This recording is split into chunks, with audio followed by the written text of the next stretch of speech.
श्री अंबाई पतसंस्थेची 32वी वार्षिक सर्वसाधारण सभा उत्साहात संपन्न। राधानगरी येथील अंबाबाई ग्रामीण बिगर शेती सहकारी पतसंस्थेची सन 2024-25 सालची 32वी वार्षिक सर्वसाधारण सभा संस्थेच्या हॉलमध्ये संपन्न झाली। या सभेला चेअरमन, व्हाईस चेअरमन आणि सर्व संचालक उपस्थित होते।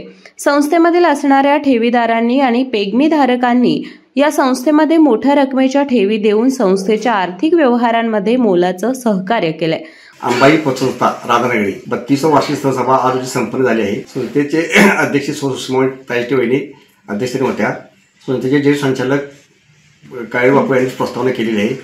ताळेबंद वाचन संस्थेचे मॅनेजर नाईक यांनी केले। एकूण संस्थेच्या ताळेबंदानुसार आर्थिक संस्थेची मार्च अखेर ठेवी आहेत आपल्या 11 कोटी 8 लाख रुपये। एकूण येणे कर्ज आहे 7 कोटी 8 लाख। एकूण संस्थेचं खेळतं भांडवल आहे 12 कोटी 82 लाख। संस्थेचा एकूण निव्वळ नफा आहे 14,82,000 रुपये। संस्थेने चालू वर्षी सर्व सभासदांना 12% प्रमाणे डिव्हिडंड वाटप जाहीर केले आहे। त्याशिवाय संस्थेकडे नेट बँकिंग सेवा सध्या चालू आहे।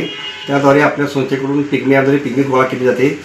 सर्व खातेदारांना NFT RTGS सेवा आहे। ऑनलाईन पेमेंट आपल्या संस्थेकडे घेतले जाते, संस्थेतून बाहेर पाठवले जाते।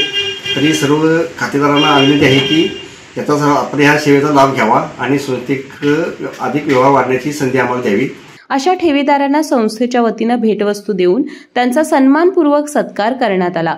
सहकारी तत्वानुसार ठेवीच्या रूपाने आणि पिगमीच्या रूपाने जेवढे जास्तीत जास्त भांडवल उभा करता येईल तेवढे समाजातील छोटे मोठे उद्योजक यांना व्यापार आणि स्वावलंबी करण्याचा संस्थेचा प्रयत्न असेल, असे संस्थेच्या चेअरमन सुषमा तायशेट्टे यांनी सांगितले।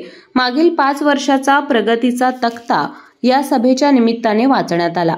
या सभेला संस्थेचे संचालक शरद शेट्टी, रामचंद्र काळेबेरे, सुरेश पताडे, बबन मोरसकर, दीपक शेट्टी, राजेंद्र तायशेट्टे, जयवंत धनवडे, उमेश पवार, रोहिणी काळेबेरे तसेच ठेवीदार आणि पेगमीधारक उपस्थित होते।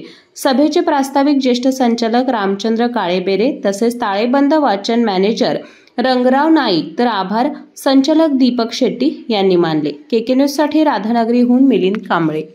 बाळ, फ्रीज मधून श्रीखंड काढ ना। आम्ही पूर्वी घरीच बनवायचो श्रीखंड, त्याची चवच वेगळी होती। आता काय सगळं रेडीमेड।